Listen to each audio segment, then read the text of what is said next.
gas direct vent fireplace. This happens to be a Regency P36. We sell quite a few of these annually. So sometimes we run into where people need to relight the pilot, something happens in the house. So on this unit we have a protective screen that we have to remove first. And how we do that is basically on the bottom, we just pull out and it kind of swings out. There's a magnetic catch here, so you just give a little tug on that. And the unit just lifts right off. We put that here out of the way.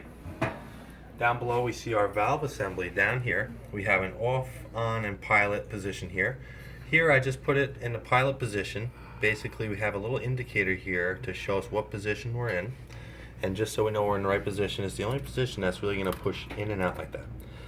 As I push that in, you're going to hear some clicking because this unit has an electronic ignition, which is down here, that has one AA battery in there. So it doesn't have to be changed often, but sometimes if you're doing annual service, it doesn't hurt to change that battery out. As I push in this pilot position, the energy from that battery is going to light the pilot up here, and you're going to hear it as I push that in. Little clicking noise. It's going to send a spark up to the pilot assembly, which now I have ignited up here. And what I want to do is I want to hold that button in down below the on-off pilot knob. I want to keep that depressed for about 40 seconds. And what I'm doing is I'm just heating up my elements in there so that pilot flame will stay on. After about 40 seconds, I release the button. My pilot stayed on, so I know I'm in good shape here.